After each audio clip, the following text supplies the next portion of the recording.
Anxiety and depression are among the highest diagnosed mental health disorders for college-age individuals.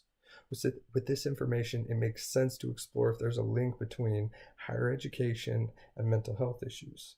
My hypothesis is that there is a link, and much of the anxiety and depression is also linked to self-esteem, which is affected by academic success. It is important to explore why college-age individuals are so likely to commit suicide, suicide being the second leading cause of death for individuals between the age of 18 and 24, which just so happens to be the common age for college students. The link between education and suicide is becoming more apparent, while the link between suicide and depression and/or anxiety has been many times hypothesized and proven. Self-esteem or self-image issues are commonly linked to depression and anxiety. And within college, where the community setting is extremely open, and for the first time in many students' careers, cliques and groups are less common. And these people that have known other students for years may not be at the same school or even in the same state, which can make individuals feel alone, anxious to meet new people, and place themselves into a setting where they are unfamiliar. There's a mental health crisis among college students.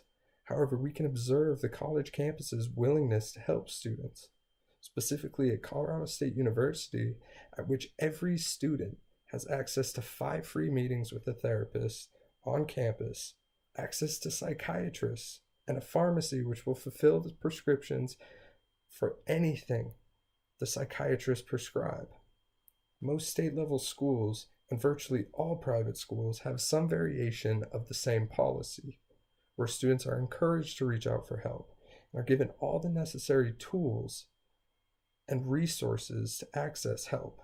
However, even still, every semester, CSU holds a week-long event with emotional support animals in the Morgan Library to help students relieve stress and anxiety.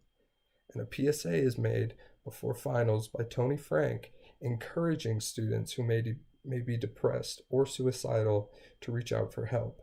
And the suicide prevention hotline is always included.